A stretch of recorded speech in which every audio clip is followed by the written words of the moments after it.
Okay, good morning mga kated. Ito, nagdadrive ako ngayon kasi may tatanong ako sa kaibigan ko.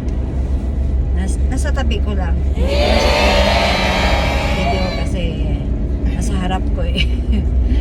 Itatanong ko lang sa kanya kung ano ang ano niya nung first time siya dito sa Japan, kung ano pinakagusto niya sa Japan.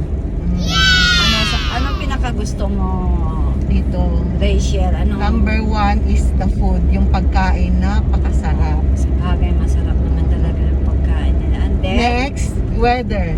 Like weather. ngayon, hindi mainit, hindi malamig. Huwag lang yung winter.